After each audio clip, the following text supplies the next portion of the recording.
Bonjour à toutes et à tous, bienvenue dans 100% Sénat. Les médias, Blast et Street Press avaient rendez-vous il y a 2 jours devant le Sénat dans le cadre de la mission d'information sur les zones grises de l'information. On réécoute ensemble cette audition. Je suis très content d'être là, c'est la première chose. Monsieur le Président, Mesdames et Messieurs les sénateurs, donc je vous remercie de nous recevoir et de me recevoir. Donc je me présente, je m'appelle Denis Robert, donc je suis écrivain, documentariste et surtout journaliste.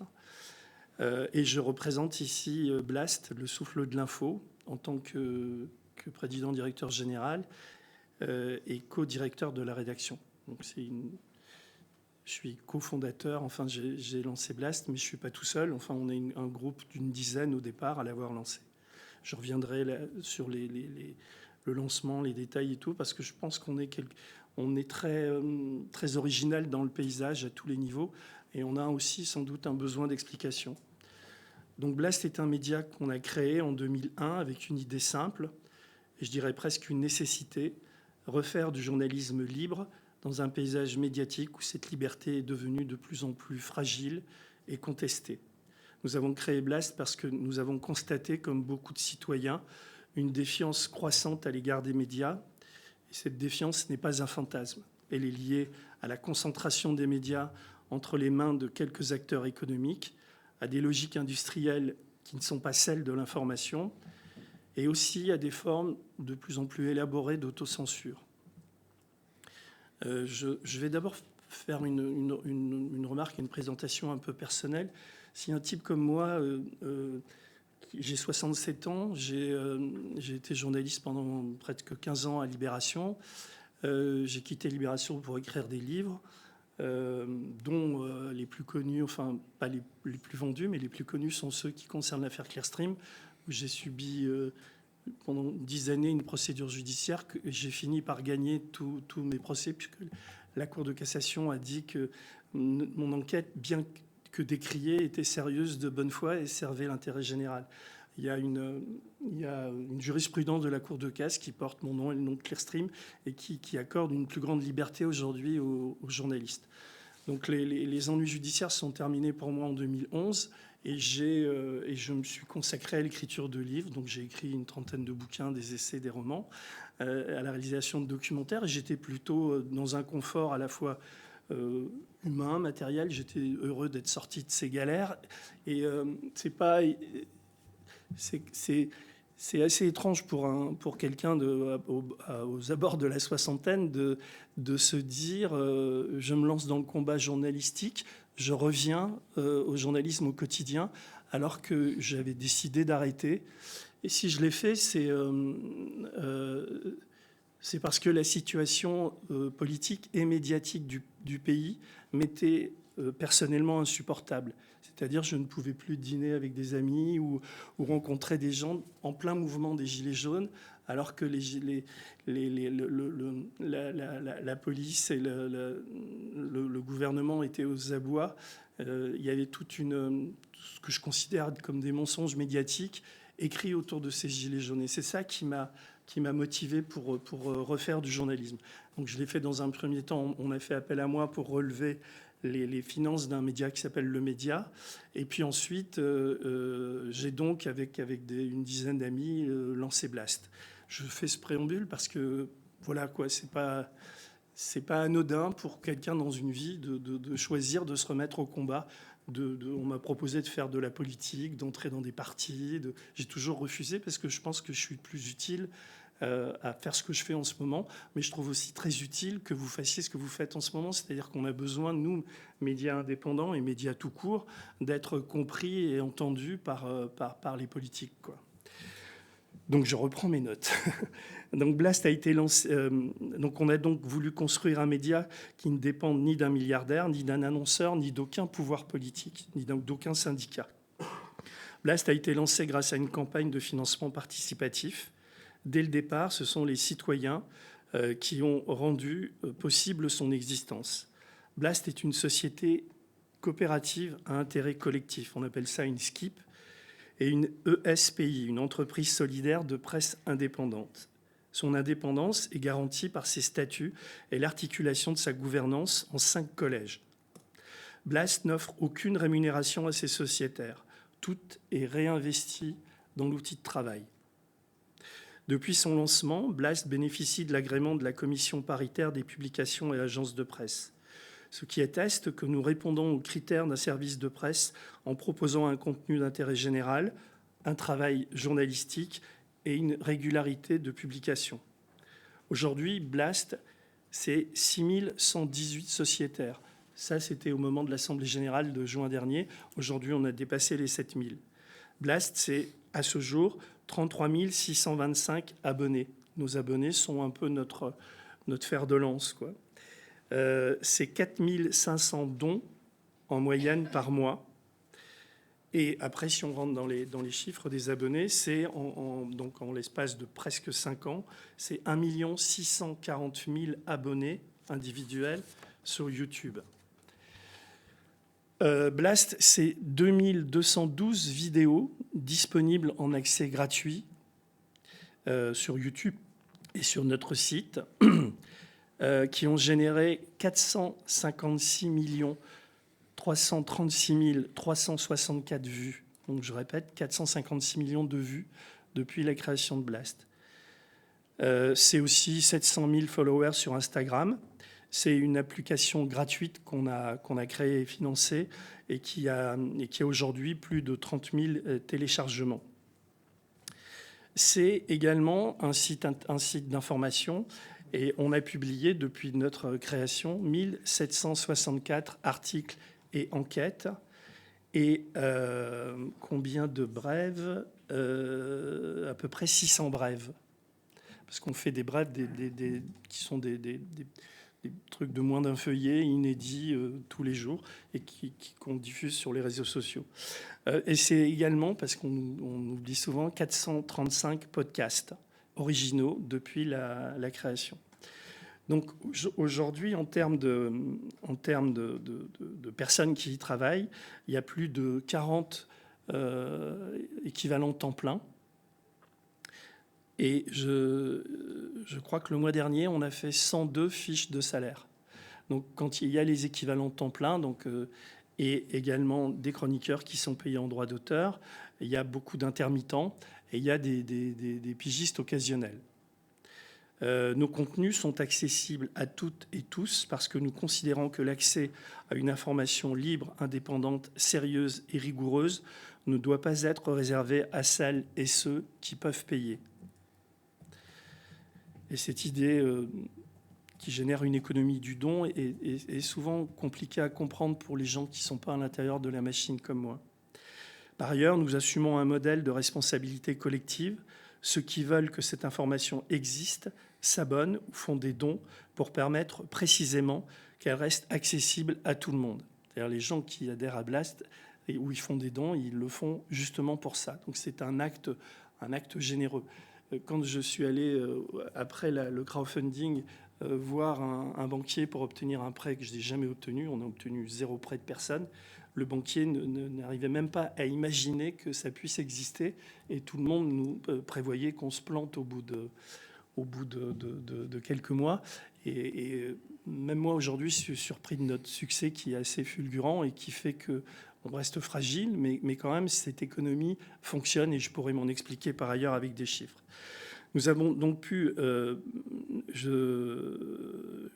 par ailleurs, nous assumons un modèle de responsabilité collective, comme je vous l'ai dit, et nous avons pu bénéficier au démarrage du dispositif d'aide CNC Talent en 2022 et 2023, qui nous a bien aidés. Mais depuis 3 ans, aucune de nos demandes n'a été acceptée. Ça reste, c'est ce qu'on peut noter, mais ça reste assez inexplicable parce qu'il n'y a pas eu d'explication sur tout ça, mais on sent bien qu'il y a une sorte de bouillonnement politique derrière tout ça. En tout cas, on n'est plus aidé. Concernant l'aide au pluralisme, nous en bénéficions depuis 4 ans. En 2025, elle a représenté moins de 10% de notre produit d'exploitation. Moins de 10%. Parce que j'ai vu qu'on était parfois attaqué sur le mode, oui, vous touchez des subventions d'État, donc vous n'êtes pas indépendant. C'est 10%, hein, c'est 300 000 balles sur 4 millions de chiffres. Ces aides publiques ont été et sont toujours très précieuses pour nous-mêmes. Et aujourd'hui, notre modèle aujourd'hui repose très largement sur nos abonnés, nos donateurs et nos sociétaires. Nous faisons du journalisme rigoureux et exigeant dans le respect de la loi de 1881, c'est-à-dire des vérifications, des recoupements, une documentation, le respect strict du contradictoire. Moi, souvent, quand il y a des jeunes journalistes ou des gens qui débarquent, je leur dis la première chose qu'on fait quand on va à une enquête, on va voir la personne qu'on met en cause. On n'est mu par aucune haine, aucune volonté d'en découdre, etc. Et surtout, on leur demande ce qu'ils pensent de ce qu'on fait. Après, ils répondent ou pas, quoi. Mais c'est sans doute la première des règles, quoi. C'est le respect du contradictoire. Et donc, on a une responsabilité juridique pleine et entière. Je dois dire à ce propos, mais je pourrais y revenir et détailler si vous le souhaitez, qu'on est l'objet aujourd'hui, il faudrait que notre avocat... il y a 14 procédures judiciaires en diffamation contre nous. À ce jour, on n'en a pas perdu. On en a même gagné contre Bernard-Henri Lévy, par exemple, qu'on avait accusé dans un article très documenté d'avoir été le réceptionnaire d'une subvention de 9 millions d'euros du Qatar. Il a hurlé au mensonge, à la calomnie. Il nous a attaqué en première instance, il a perdu. En appel, il a perdu. En cassation, il a promis qu'il y allait. Il n'y est pas allé. Il s'est dégonflé. Et cette information, une parmi d'autres, en fait, a été très peu reprise et même pas du tout reprise par les médias. Même l'AFP n'en a pas fait une dépêche. Et pourtant, c'est des combats qu'on mène au quotidien contre ces procédures bâillons. Donc, Blast est né dans le numérique. YouTube et les réseaux sont indispensables à notre développement, à notre visibilité et à la viralité de nos contenus. Ils jouent un rôle de vitrine et nous permettent d'aller chercher des publics très larges et de les amener vers notre site de presse en ligne et donc vers l'abonnement. Nos contenus ne sont pas monétisés sur ces plateformes. On ne touche pas un centime de YouTube. Aucune publicité non plus. On n'a pas de régie, même si un jour peut-être on y viendra, mais pour l'instant on n'a pas touché un centime de publicité. Cette dimension numérique crée une dépendance aux GAFAM qu'il faut appréhender avec lucidité. Pour y répondre, nous avons fait des choix. Tous nos contenus sont accessibles gratuitement sur notre site de presse blast-info.fr. Ils sont disponibles sur notre application gratuite et diffusés aussi sur des plateformes indépendantes comme Mastodon et Peertube. N'ayant pas de paywall sur notre site de presse en ligne, nous devons créer de l'engagement auprès de notre audience. Nous travaillons activement à cet engagement via des newsletters, via des partenariats avec d'autres médias, dont Street Press qui est ici, via des festivals, des projections, des débats. Notre public est transgénérationnel. Ceux qui s'abonnent ont aujourd'hui entre 35 et 65 ans. Mais il est essentiel de parler aussi aux plus jeunes et nous devons nous adapter à leur comportement et aller là où ils sont. Il y a plusieurs journalistes à Blast qui ont moins de 25 ans. Et nous adaptons, et on a un public très jeune aussi qui nous écrit, mais qui nous finance assez peu, mais ils sont fauchés, c'est assez normal. Et nous adaptons nos formats pour les réseaux sociaux sans jamais renoncer à notre exigence. Il y a là un enjeu majeur d'éducation à l'information pour le public plus jeune. La zone grise, puisque c'est le terme de votre commission d'enquête, on pourra en parler tout à l'heure, elle n'est pas le fait de Blast ou des médias indépendants, parce que nous, on respecte les règles du journalisme. On fait d'abord du journalisme, donc on est des combattants des zones grises. Cette zone grise, elle est plutôt dans la désinformation, dans des contenus non vérifiés, dans des productions automatisées et dans certains dispositifs d'influenceurs et de militants politiques. Je pourrais m'en expliquer assez facilement. Et c'est là qu'il y a un vrai danger démocratique. Le sujet n'est pas seulement de réguler, c'est de restaurer la confiance. Et cette confiance passe par l'indépendance réelle des médias, la transparence et un lien direct avec le public. Aujourd'hui, c'est un combat que nous menons à Blast au quotidien. Monsieur le Président, Mesdames les rapporteurs, Messieurs, Dames les députés, je voulais d'abord vous remercier... Ah, les sénateurs, pardon. Je voulais vous remercier d'abord pour l'accueil et qu'on ait ce temps de dialogue. C'est important de savoir ce qui se passe sous le capot des médias. C'est un exercice auquel on se plie assez régulièrement à Street Press en allant dans les lycées, dans les collèges, dans les facs, pour expliquer en fait comment on fait un journal.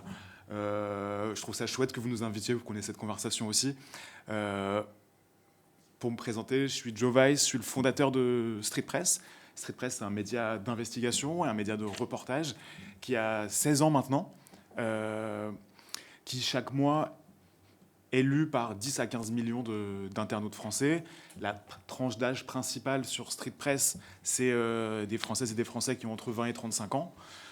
Et on fait tout ça grâce au financement de lectrices et de lecteurs qui financent le média avec un modèle du coup en accès libre.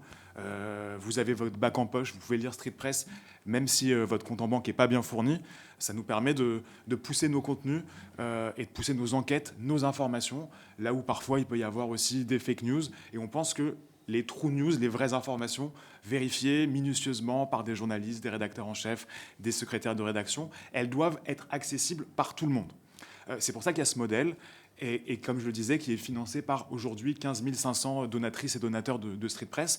Donc avec un modèle en accès libre, à prix libre finalement. Vous n'avez pas de moyens, vous pouvez lire les contenus, regarder les vidéos, consulter les publications, vous abonner aux newsletters qui sont aussi gratuites. Et c'est une partie des lecteurs qui ont les moyens ou la possibilité de le faire qui financent le média.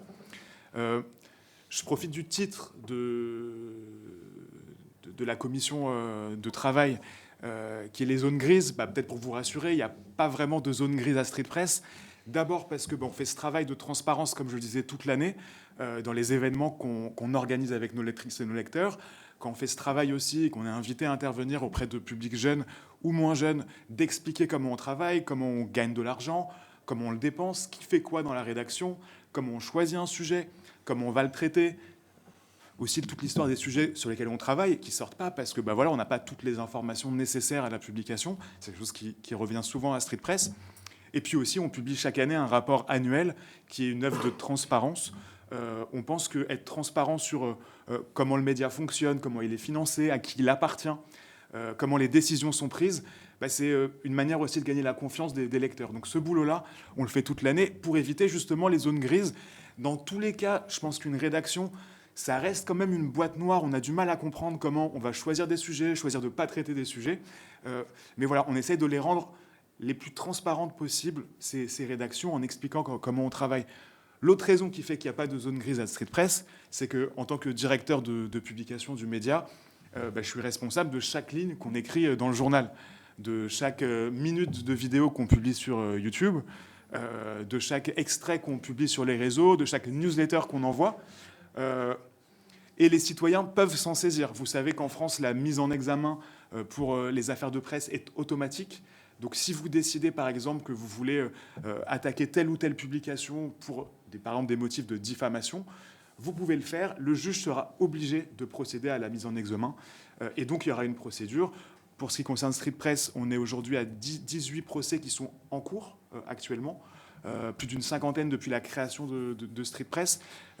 Sur ces procès, la règle elle est assez simple. Même quand on gagne les procès, ce qui est le cas dans 95% des cas, on perd. On perd parce que les frais de défense sont très rarement remboursés aux rédactions, tout simplement parce que les citoyens doivent pouvoir attaquer, et c'est une bonne chose.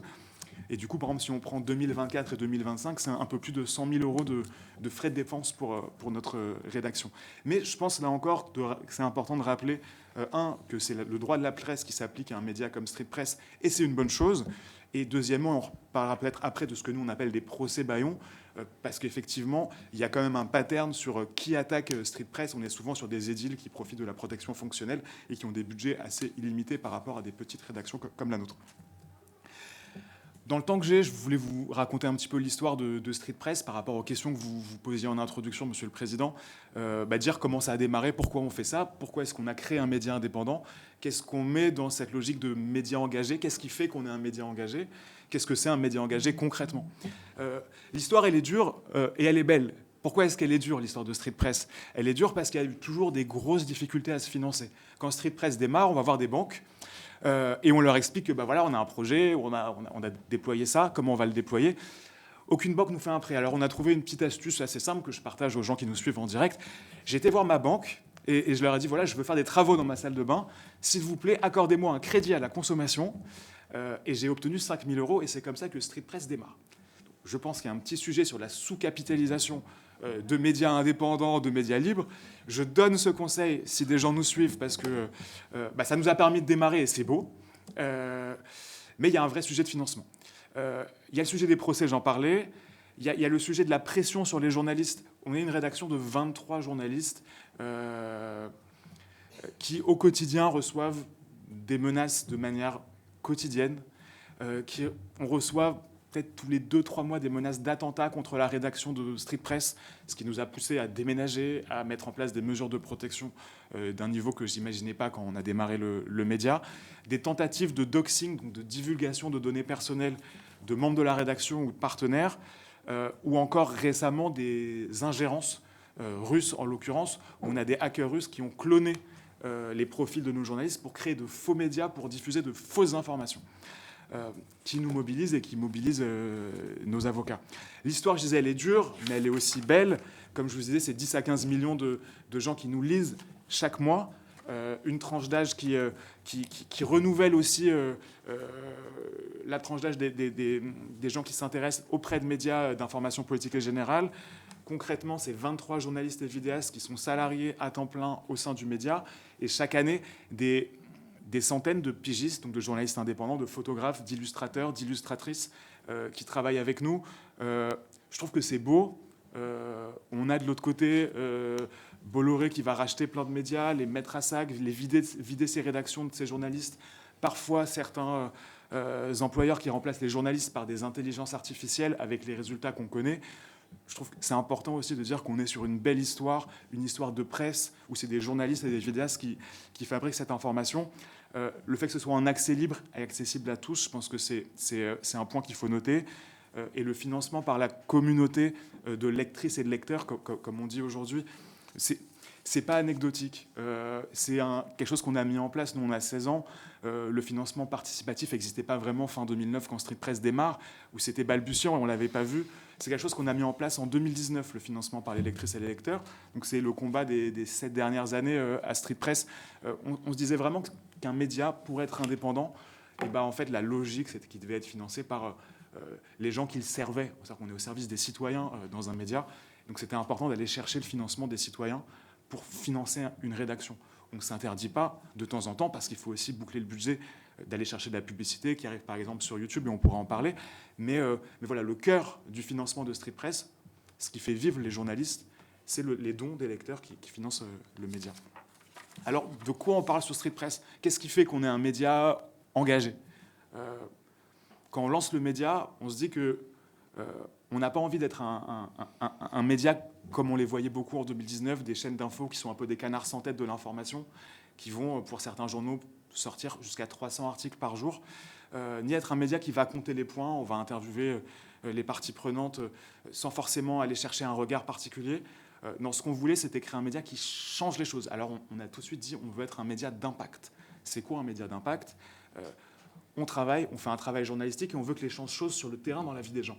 Je vous donne 3 exemples. Les rixes dans les quartiers populaires, les guerres entre jeunes, comme on l'appelle aussi dans les médias, c'est un sujet qui est traité dans les médias que sous la forme des faits divers.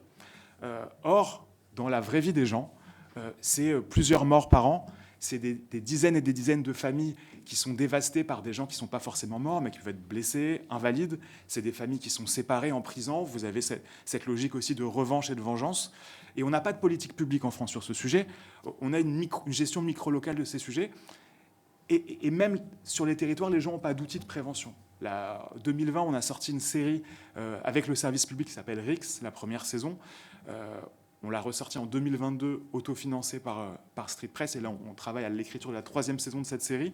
Quand on fait ce travail-là, c'est une série qui fait plus de 10 millions de vues sur YouTube et les réseaux. Mais c'est aussi des centaines de projections dans les collèges, dans les PJJ, dans les établissements pénitentiaires, dans les maisons de quartier. C'est des outils pour les travailleurs sociaux qui ont un contenu journalistique qui leur permet de faire de la prévention et peut-être, si c'est possible, de changer les choses. Quand on fait de l'enquête à Street Press, si on prend 2-3 exemples, quand on travaille sur, par exemple, les violences policières et le racisme dans les sous-sols du tribunal de Paris, c'est un sujet d'intérêt majeur. Notre but, c'est d'abord de sortir l'information, d'aller chercher le lanceur d'alerte, de raconter l'histoire. Mais après, ce qu'on attend, c'est que la justice se saisisse de ce sujet pour que ces violences, ce racisme, ces agressions dans les sous-sols du tribunal de la capitale de la France s'arrêtent et cessent. Quand on travaille sur un harcèlement raciste à la ville de Paris, on fait ce travail-là d'enquête. on le met sur la table et on attend que la justice se saisisse, là encore, du sujet, que l'employeur fasse aussi son travail. Quand on travaille sur le sexisme, par exemple, dans les maisons de disques ou dans l'industrie du rap ou dans la restauration rapide, eh ben, on va attendre des changements concrets. Et je termine sur ça. Par exemple, que McDonald's, quand on sort notre enquête sur cette chaîne de restauration rapide, que l'obligation du port de la jupe pour les femmes, on parle de 2022, l'obligation du port de la jupe pour les femmes, soit retirée par cette structure. Donc le but à chaque fois, c'est enquêter, délivrer des informations, le faire avec minutie et rigueur, mais que dans la réalité des gens, les choses changent. Donc un média engagé, c'est faire ce travail-là, de raconter. Alors pour conclure, on n'est pas des politiques, on n'est pas des activistes, on est des journalistes, et on fait ce travail-là vraiment le plus humblement possible avec toute la chaîne de fabrication d'un journal qu'on connaît ici. Mais voilà, juste pour dire qu'on va choisir nos sujets. Et contrairement à d'autres chaînes, on va expliquer ce choix de sujet à notre communauté et faire ce travail-là quotidiennement pour que les choses changent.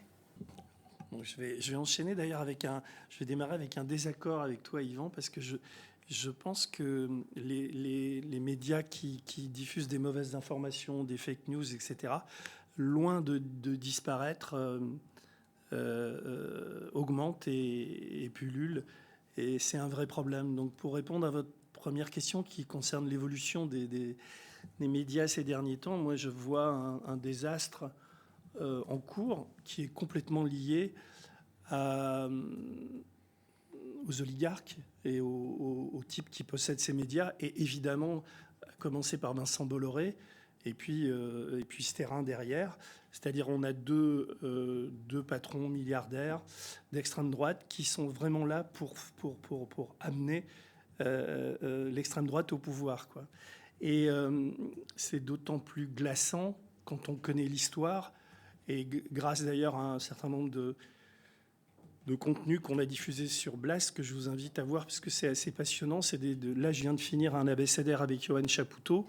Et Johan Chapoutot, qui est un historien, qui a écrit Les Irresponsables, est sans doute celui qui décrit le mieux la manière dont Hitler a été amené au pouvoir.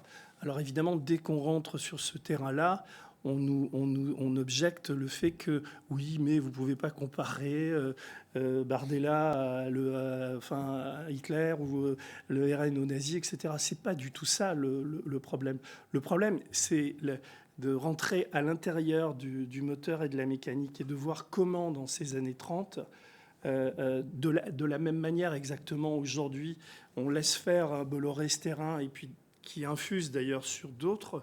On a vu dans ces années-là que pourquoi le parti nazi est arrivé au pouvoir, c'est parce qu'un type qui s'appelait Hugenberg, qui était le patron de Krupp et qui était un milliardaire de l'époque, a petit à petit acheté 1600 journaux en Allemagne, a acheté la société UFA, qui était une société de production de cinéma et qui a propagé la propagande nazie, faisant des officiers allemands des héros, etc., a acheté les maisons d'édition, etc. Et donc, on a aujourd'hui, pour répondre à votre question, parce que c'est une question qui est vraiment d'intérêt général et qui est très importante, parce que moi, je ne fais pas le même métier que les gens qui travaillent à CNews, qui travaillent au JDD, qui travaillent dans ces médias-là. Vous allez recevoir Frontières. Pour moi, Frontières ne devrait pas être autorisé. Je ne sais pas s'ils ont une commission, mais c'est juste impossible. C'est juste impossible, non pas parce que ils diffament, ils n'en ont rien à foutre de diffamer parce qu'ils ont derrière un type qui aligne des chèques et qui en a rien à foutre. C'est-à-dire qu'ils peuvent aller raconter sur les plateaux de télé que Bagayoko est un grand primate, etc. Enfin, je caricature. Ils seront pas emmerdés puisque derrière Bolloré assure et vous voulez me poser une question? Non. Revenez bien à votre travail à vous. C'est ça qui nous intéresse. Okay, on reçoit, pardon. comme vous l'avez noté, non, Demain Frontières, on leur posera les questions. Madame Sylvie Robert me disait d'interroger sur l'évolution. Si vous voulez, nous, d'ailleurs, plus il y aura de Bolloré, plus il y aura de fake news, de gens comme ça, plus Blast et comment dire, agglomère des gens qui se disent heureusement que vous êtes là pour lutter contre ces gens-là, quoi. Donc c'est terrible d'avoir à lutter contre ça. On publie, le hasard fait que en venant ici, je lisais un article qu'on va publier dans les jours qui viennent. Je ne vais pas vous le lire parce que ça va être trop long, mais ça pose bien le problème. Cet article s'appelle 100% politique sur CNews, une fake news toutes les 4 minutes. C'est-à-dire qu'on a pris une émission d'1h30, ce que fait pas l'Arcom, d'ailleurs, ce que fait personne. Et je pourrais, si vous voulez, je peux développer, mais chaque 4 minutes, il y a une fake news. Et pas n'importe quelle fake news. Hein. C'est chaque fois des mensonges éhontés, mais ça passe crème. Et ces gens-là continuent. Alors, il y a des... Après, on n'attaque pas tout le temps diffamation, etc. Donc, il y a la zone grise et la zone brune, elle est vraiment là, quoi. On est complètement envahi par ça. Et l'autre problème, c'est que ces gens-là, je pense à Bolloré et à tous ces pseudo-journalistes qui ne méritent pas d'avoir des cartes de presse, infusent dans le service public, infusent aussi parce qu'il y a d'autres milliardaires comme Kretinsky, comme Saadé, et puis le service public d'information. On voit bien que aujourd'hui, quand France Info, par exemple, a beaucoup évolué dans le mauvais sens, c'est-à-dire qu'ils embauchent des gens de CNews, etc. Et on a un glissement vers l'extrême droite. Et ça fonctionne. Donc, dans les années 30, et je retombe sur mes pieds quand même, c'est-à-dire qu'on ne l'a pas vu venir. Il faut relire Victor Klemperer, il faut relire tout ça. Cette manière dont les médias, et c'est pour ça que votre commission est importante, les médias rentrent dans le cerveau des gens, changent les consciences, etc. Pour répondre rapidement, sur les 23 salariés de Street Press, vous avez 20 journalistes et vidéastes. À partir du moment où la majorité de leurs revenus sont touchés en salaire versés par une entreprise de presse, la carte de presse, c'est automatique. Donc oui, tous les journalistes à Street Press disposent de la carte de presse. Ça peut être utile pour des journalistes sur le terrain, sur des terrains de reportage compliqués. Par contre, dans la vraie vie, c'est pas une garantie de votre pratique journalistique ou de l'éthique dans laquelle vous allez réaliser votre métier. C'est la traduction dans une carte du fait que vous touchez plus de la moitié de vos revenus en salaire d'un travail de journaliste, attribué par une rédaction et un journal. C'est ça qui va attribuer la carte de presse à nos journalistes qui l'ont tous du coup à Street Press. Vous nous avez présenté effectivement le côté générationnel de votre lectorat. Et c'est important, puisque si je fais allusion récente à l'actualité, on voit bien qu'en Hongrie, les jeunes qui semblent avoir pris une part importante à la victoire de Péter Magyar utilisaient des médias non classiques, puisque les médias classiques étaient muselés. Donc, est-ce qu'il y a pour vous, au plan démocratique, il n'y a pas une leçon un petit peu à en tirer? Mais moi, c'est sur le côté territorial. Est-ce que votre électorat est un électorat à peu près également reparti sur le territoire français? Est-ce que c'est plutôt un électorat plutôt francilien? Je n'en sais absolument rien, car j'ai vu que dans le panorama de tout ce qui est numérique non classique, toutes les régions ne sont pas représentées. Moi, dans ma région Centre-Val de Loire, j'ai rien vu, par exemple, dans ce que j'ai vu. L'autre sujet que je voulais vous demander, c'est dans la communication numérique non classique, notamment d'investigation comme la vôtre, est-ce qu'elle est en développement encore à l'heure actuelle? Et est-ce que, je dirais, il y aura de la place pour tout le monde? Parce que c'est un système quand même qui reste fragile, même s'il est performant, il reste un peu fragile. Je vais répondre rapidement sur Orban. C'est-à-dire qu'il a essayé, lui, son rêve, c'était effectivement de museler la presse. C'est ce que font tous les dictateurs ou les apprentis dictateurs. Et c'est effectivement grâce à l'Internet, à la jeunesse et aussi aux pays extérieurs qu'une puissance a réussi à le dégager, quoi. Et c'est une des meilleures nouvelles qu'on ait eu depuis quelque temps, mais c'est grâce à l'information. C'est l'information qui est motrice là-dedans et qui a pu empêcher cette dictature de perdurer. Dictature qui n'en était pas vraiment une d'ailleurs, parce que si c'était un vrai dictateur, il serait resté au pouvoir, quoi. Concernant Blast, nous, on est véritablement une plateforme et un service public d'information. Donc, on est généraliste. On est présent sur évidemment toute la France, mais aussi en Belgique, mais aussi en Suisse. Dans le travail journalistique que vous faites un certain nombre de reportages sur les violences policières, ça fait partie de... C'est un point très intéressant. Oui, j'entends bien, mais quand vous allez interviewer des personnes qui ont été victimes de violences policières, est-ce que vous allez interviewer aussi les responsables de la police? Alors, bien sûr, évidemment, c'est impossible de travailler sur un sujet sans aller chercher les versions de toutes les parties prenantes, c'est notre travail. Mais c'est intéressant de poser cette question. Street Press commence à travailler sur les violences policières en 2010 ou 2011. À l'époque, on appelle ça des bavures policières. Et à l'époque, ces sujets-là sont traités comme des faits divers dans la presse classique. Et vous avez une presse classique qui, à l'époque, travaille essentiellement avec des sources policières. Donc on est sur un sujet qui monte et qui bouillonne dans la réalité de la vie. Et vous avez des médias classiques qui ont pour principale source, à l'époque, au début des années 2010, des sources qui sont des sources de la police. Et c'est normal, c'est des gens qui sont des gens qui travaillent sur les faits divers. Donc ils ont besoin de ces sources-là pour faire les sujets. Et donc on a un traitement qui est justement, à cette époque-là, pas à 360 degrés, d'aller chercher toutes les parties prenantes d'un sujet. Le travail que fait Street Press au départ, c'est d'abord d'aller chercher les sources auprès des victimes de ces violences. Et après, évidemment, d'aller faire le contradictoire avec les policiers, avec la préfecture, avec toutes les personnes qu'on doit aller chercher sur ces sujets. C'est important d'avoir cette pluralité de points de vue. Donc, à l'époque, vous ouvriez tel journal du matin, vous aviez en premier dans le chapeau les sources policières, vous ouvriez Street Press, vous aviez en premier les victimes, et après, dans chacun des journaux, en général, vous aviez la suite. Mais je pense que l'histoire, elle n'était pas racontée de la même manière, mais c'est la même histoire et c'est le même travail qui est fait. Donc on est à chaque fois avec un regard qui peut être différent, mais l'important, c'est que, et dans le journal du matin, et sur Street Press, vous essayez ce travail de pluralité et de contradictoire. Ça permettait aussi quand même d'aller chercher d'autres sources qui n'étaient pas que policières en faisant ce travail-là. Ça faisait remonter d'autres histoires. Ça montrait que parfois, sur certaines unités de police, le commissariat du 19e arrondissement de Paris, certaines BAC en Seine-Saint-Denis, il y avait un vrai sujet de violence répétée, on pourrait dire systémique. Et ce travail d'enquête, par exemple, il a abouti à un documentaire qu'on a sorti en 2002 qui s'appelle « Violence policière, le combat des familles », qui s'intéresse à l'histoire de la famille Chouvia qui meurt en criant « J'étouffe ». Ce travail documentaire, c'est l'aboutissement de 10 ans d'enquête sur le terrain.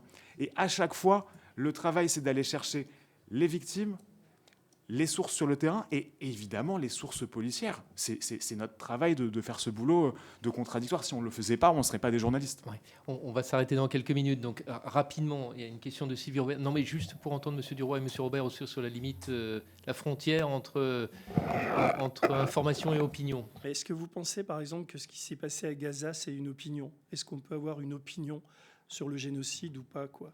Pour moi, c'est un fait. C'est-à-dire, la bataille qu'on a menée à Blast depuis le début, c'est cette bataille-là. Moi, je suis ni pro-israélien, ni pro-palestinien. Je regarde les événements, je lis les rapports, je m'informe, et à un moment donné, je me bagarre seul. À Blast, on était les premiers, les seuls à dire à Gaza, il y a un génocide. Et il n'y a pas de discussion, il n'y a pas de débat. On va pas. C'est terrible ce qui s'est passé en France autour de ça. C'est terrible.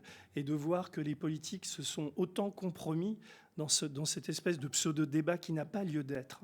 Et l'histoire, on le voit aujourd'hui, nous donnera raison, l'ONU, les différents rapports, etc.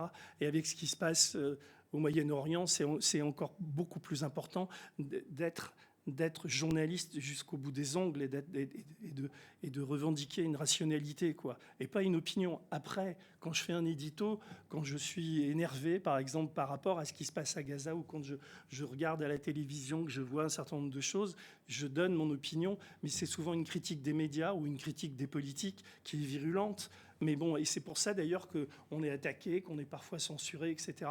Mais je veux dire, c'est pas aujourd'hui que je vais changer, et je me sens absolument pas militant. Je me sens engagé, même je fais du journalisme, et voilà. Et c'est mon dernier point, parce que c'est vraiment important. Il y a 15 jours de ça, on a été les premiers à faire l'interview de Raphaël Arnaud, le type de la Jeune Garde, et on a contre-enquêté, on a vu les fake news qui étaient sortis autour de la mort de Derinck. Je ne pensais jamais, en tant que patron d'un média, suite à cet entretien qui dure 1 heure, enfin c'est un entretien journalistique, on pose des questions, etc., être autant l'objet d'un retour de haine et de violence qui nous a obligés, nous, un média, à payer un vigile qui garde la porte de Blast, à installer des caméras de surveillance et à aller au commissariat du 10e pour porter plainte pour violence réitérée. D'ailleurs, on a été très bien accueillis par les policiers. Pourquoi ? Parce que notre adresse a été divulguée sur Internet alors qu'on est très discret sur l'adresse de Blast. Et puis parce qu'on reçoit des messages de haine et de violence. Moi, je me suis fait agresser, on m'a poussé dans la rue parce que j'étais Blast. Je ne pensais pas en France en arriver à ce stade ultime qui montre bien qu'il y a une violence et qu'il y a en France qui est une violence d'extrême droite. Et il y a aujourd'hui un certain nombre d'organes de presse qui font la promotion de ça. Et vous, votre rôle de politique, si vous parlez de régulation, c'est de nous protéger aussi. Parce que c'est absolument anormal, par exemple, que vous vous rendez compte que pour faire de l'information, on paye un vigile. Ça veut dire quoi ? En France, aujourd'hui, comment on en est arrivé à cette dérive totale ? Simplement parce qu'on fait de l'information. Et ce n'est pas une opinion, parce que ces gens-là en face, ces pseudo-journalistes d'extrême droite, eux expriment des opinions. Eux sont des militants promus sur toutes ces chaînes, etc. Nous pas. Nous trois, on fait du journalisme. On s'intéresse aux faits. Alors on nous caricature. On dit oui, vous êtes à l'ultra-gauche, etc. Tout ça, c'est des conneries. On est simplement solide sur nos arrières. On dit un certain nombre de choses. J'ai parlé de Gaza, je pourrais en dire d'autres, etc. Mais Gaza, c'est vraiment un point terrible sur l'état de la vie politique française et l'état des médias.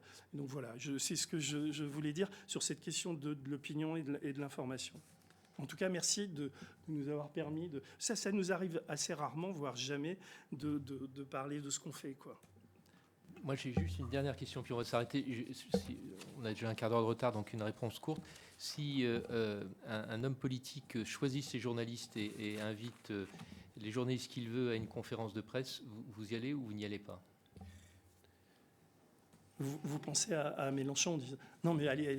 Je pense à Mélenchon, oui. Vous y allez ou vous n'y allez pas ? Évidemment qu'on y va, oui, j'ai aucun problème, même si c'est pas ça pourrait être quelqu'un d'autre que Mélenchon. Mais s'il fait ça... C'est pour ça que j'avais une question générale. Ouais. C'est parce qu'on sait que non, Mélenchon le fait, mais d'autres peuvent le faire. Est-ce que vous y allez ou vous n'y allez pas ? Il se fait tellement, peut-être qu'il cherche les coups, mais il se fait tellement agresser, on déforme tellement ce qu'il dit, un type qu'on accuse d'antisémitisme tous les jours, alors qu'il n'est pas plus antisémite que moi. Ça aussi, c'est une énorme fake news. Il n'y a pas une... Donc, mais c'est pour ça, à un moment donné, dans ces médias-là, qui ne l'accueillent pas, on le traite d'antisémite. Moi, un type qui C'était pas pour lancer ce débat-là, c'était juste autour du travail de la presse et du fait qu'un homme politique puisse choisir Oui, non, mais parce que vous avez une manière de poser... Monsieur, vous avez une manière de poser cette question, si je puis me permettre, qui est un petit peu insidieuse, parce que ça voudrait dire qu'on cautionne quelque chose de l'ordre de cet homme politique et qu'on ne réfléchit pas à l'histoire de cette histoire. Si Mélenchon fait ça, c'est parce qu'on le traite d'antisémite dans ces médias-là. Et moi, si j'étais un homme politique et qu'on me traitait d'antisémite ou de violeur d'enfants ou je sais pas quoi, j'aurais pas envie d'inviter les gens. C'est pas une obligation pour un homme politique d'accueillir tous les journalistes qu'il a envie d'accueillir. Après, je suis pas homme politique, mais je pense que c'est pour ça que c'est normal qu'on y soit allé. Oui, monsieur Weiss. Les journalistes de Street Press ont été à de multiples reprises bloqués ou rejetés de conférences de presse du Rassemblement national parce qu'on avait souligné leur lien avec des groupes violents, parce qu'on avait souligné les racines systémiques antisémites et xénophobes de ce parti. Je pense qu'on a ce devoir de préserver l'équité de tous les titres de presse en France. Et il n'est pas possible aujourd'hui de refuser l'entrée de journalistes à une conférence de presse pour ces motifs. On ne l'a pas toujours signalé parce que nous, on fait notre travail, mais c'est sorti plusieurs fois dans la presse, des journalistes de Street Press ou d'autres titres ont été interdits d'accès à des meetings ou à des conférences de presse du Rassemblement national.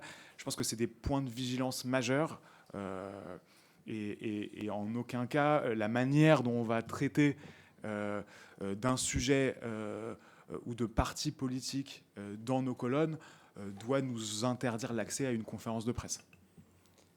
Monsieur Leroy.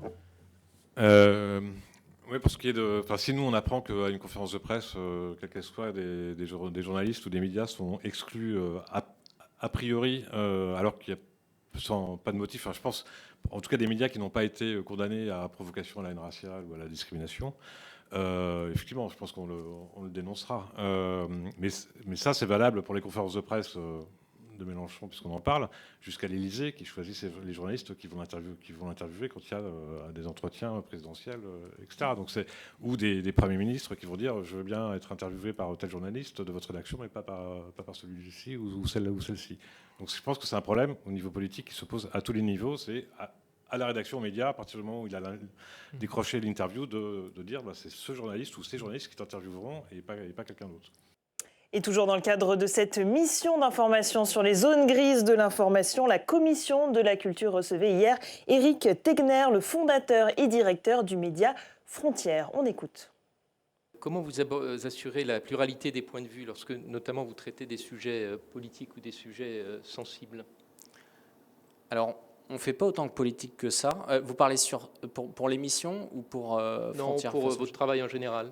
On ne parle pas autant de politique que ça, déjà. C'est-à-dire qu'on va vraiment faire des enquêtes. Donc, dans le cadre d'une enquête, ce qui va compter le plus, c'est la question du contradictoire. Et je dis cela pourquoi? Parce que notre modèle a évolué. Au début, on a commencé en étant une chaîne YouTube de grands entretiens. On recevait des personnalités. On pariait effectivement sur le format long.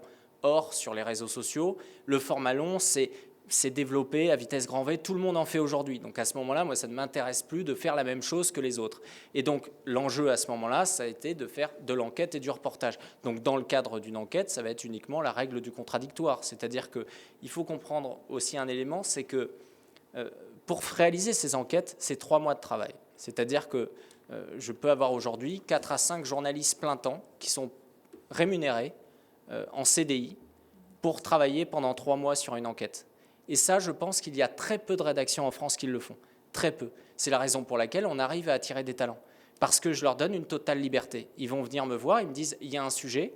Et ensuite, moi, la seule question que je vais leur poser, c'est est-ce que vraiment vous pensez que vous pouvez avoir des preuves sur ce sujet? Par exemple, notre prochain magazine, c'est sur les réseaux du narcotrafic derrière l'élection de Bali Bagayoko. C'était un sujet qui a été posé il y a 4 semaines. Le magazine va être sur ce sujet. Nous avions des éléments de preuve que nous allons publier, mais nous avions alors besoin de recouper, d'avoir plus de témoignages. Donc nous avons reporté de 2 semaines la publication de ce magazine. C'est la seule chose qui m'intéresse à chaque fois, c'est d'être certain que les faits qui vont être mis en avant par ma rédaction sont vérifiés. Et dans ce genre de cas, eh bien, il y a une pluralité, c'est-à-dire qu'ils vont devoir aller voir plusieurs sources. Et ça, c'est un élément important. C'est la raison pour laquelle, dans toutes les enquêtes qu'on a réalisées, que Jules Laurent a réalisées depuis le début, il n'y a jamais eu de fake news, il n'y a jamais eu de condamnation pour diffamation. Et ça, c'est un élément important. Et c'est finalement, honnêtement, je crois beaucoup dans ce modèle. Et j'essaie de me mettre en avant, même si ça paraît au début contre-intuitif. La raison pour laquelle beaucoup se disent toujours, mais comment ils arrivent à financer cela? Mais le public a conscience qu'ils vont apprendre des choses différentes chez nous. Concrètement, ça veut dire, par exemple, quand vous faites un reportage sur Saint-Denis, vous avez cherché à interviewer le maire de Saint-Denis? Tout à fait. Et M. Bali Bagayoko ne nous a jamais répondu. Je vais passer la parole à Agnès Evren. Merci, Monsieur le Président. Alors, j'ai 4 questions qui concernent plus concrètement, précisément encore, l'organisation journalistique. D'abord, comment est structurée la gouvernance de Frontières? Vous apparaissiez comme directeur de la publication, ce n'est plus le cas. Pourquoi ce changement? C'est la première question. Deuxième interrogation concernant le comité stratégique de Livre Noir qui est devenu Frontières, qui comptait des figures de la diplomatie et de l'industrie. Quels sont les membres qui constituent aujourd'hui le comité stratégique de Frontières? S'agissant de la rédaction, quel est le budget alloué au reportage de terrain, puisque c'est votre marque de fabrique? Et enfin, combien de personnes contribuent régulièrement à la rédaction de Frontières et au contenu de la société Artefact? Combien disposent de la carte de presse? Quelle est l'évolution sur 3 ans? Et combien sont des journalistes professionnels? Voilà des questions précises. Merci. Alors, je vous remercie de votre question. Alors, sur la gouvernance, donc moi, je suis le directeur de la rédaction. J'ai un rédacteur en chef qui s'appelle donc Jules Laurent, le rédacteur en chef. Il a, en plus, c'est le rédacteur en chef en charge des enquêtes. Donc, c'était un vrai signal que je voulais envoyer à ma rédaction. C'est-à-dire que le numéro 2 éditorial du média, c'est celui qui est chargé des enquêtes aujourd'hui. Et ensuite, il y a différents responsables de pôle. J'étais effectivement directeur de la publication jusqu'au mois de janvier. La raison pour laquelle j'ai choisi de désigner Jordan Florentin comme nouveau directeur de la publication, c'est que depuis plusieurs mois, j'essaie de faire en sorte que le média et mon entreprise ne dépendent pas exclusivement de moi. C'est un aspect important que tout chef d'entreprise, je pense que vous en voyez tous les jours, doit faire, c'est-à-dire doit penser au fait, à la suite. Je ne veux pas faire ça toute ma vie. Je ne vais certainement pas être directeur de la rédaction toute ma vie. Un jour, j'aurai envie de faire peut-être d'autres choses. Je suis aussi un hyperactif. Et donc, c'est important. Également, il y a des talents chez nous. Il faut pouvoir les mettre en avant. Et donc, Jordan Florentin, c'était important également parce qu'il a fait preuve aussi de beaucoup de travail, de beaucoup de courage, qu'il a été sérieux sur de nombreuses choses, qu'il sait aussi se remettre en question sur beaucoup de choses, qu'il est extrêmement intéressant avec toute l'équipe de le nommer directeur de la publication. Donc ça, c'était un élément important. Et ça fait partie aussi du partage des rôles. Parce que j'ai aujourd'hui la fonction de président, directeur général et de directeur de la rédaction, entre guillemets, ça fait un peu beaucoup. Donc il faut pouvoir répartir. Donc ça, c'est le premier point. Et ensuite, nous, on a un fonctionnement très libre. On va discuter de la ligne éditoriale, etc.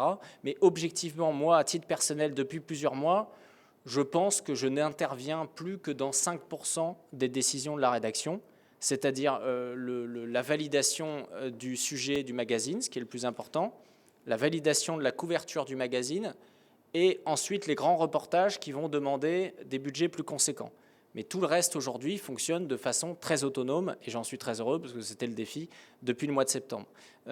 Sur la question du comité stratégique, on a eu une vraie problématique, c'est qu'effectivement on a créé un comité stratégique qui était présidé par Xavier Dréancourt, qui nous a beaucoup accompagnés. C'était intéressant de pouvoir régulièrement se voir pour qu'il puisse un petit peu nous donner des enseignements. J'ai eu le plaisir de le recroiser il y a 2 jours dans 100% politique sur CNews. On avait également Amine Elbaï, il y avait différentes personnalités, il y avait également Pierre Martinet et on avait Boualem Sansal.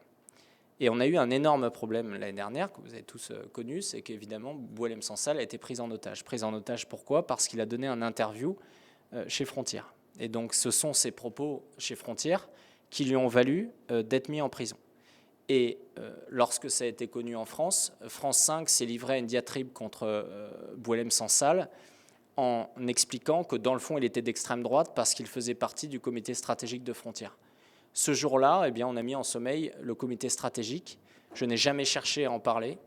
Je n'ai jamais cherché d'ailleurs à me rendre aux différentes réunions de soutien, etc. Ça n'a pas été forcément très évident pour la rédaction, ce genre de moment, parce qu'en fait, on a envie de le défendre, Boualem Sansal, mais on réalise qu'en fait, si on le défend, ça va être utilisé, pas uniquement par le gouvernement algérien, mais ça va être utilisé également par la presse française, qui va chercher à dire, vous avez vu, il est proche de Frontières, donc d'extrême droite. Donc nous avons mis en sommeil ce comité stratégique, et contrairement à ce qu'a affirmé Le Monde la semaine dernière, sans nous appeler au préalable, c'est intéressant en termes de fonctionnement déontologique de la part du grand média du soir, c'est qu'il n'est plus de fait dans le comité stratégique. C'est-à-dire qu'on n'a plus de comité stratégique. On n'allait pas communiquer dessus.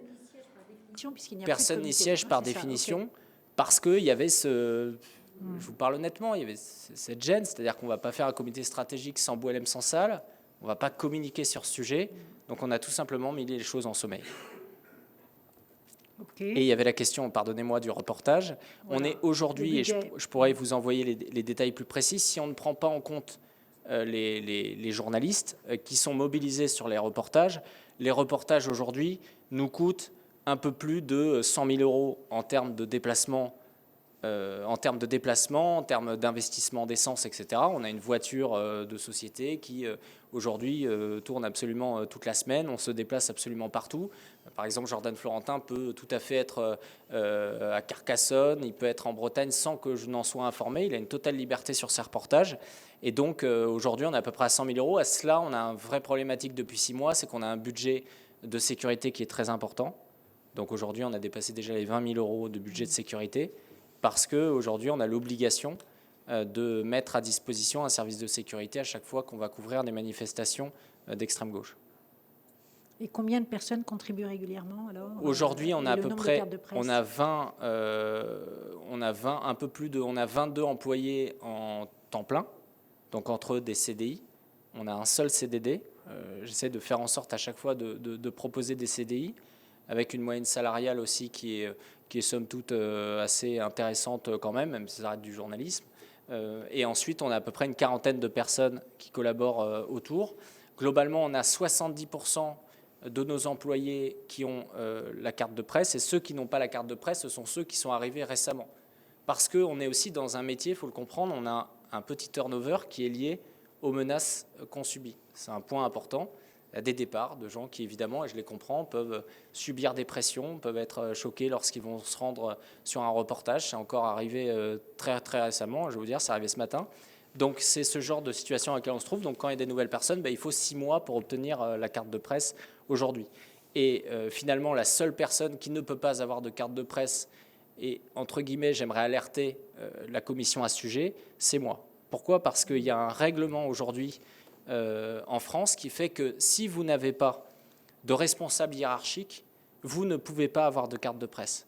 Donc j'ai fait 15 pays dans le monde, j'ai été arrêté, j'ai été mis en danger, directeur de la publication, etc.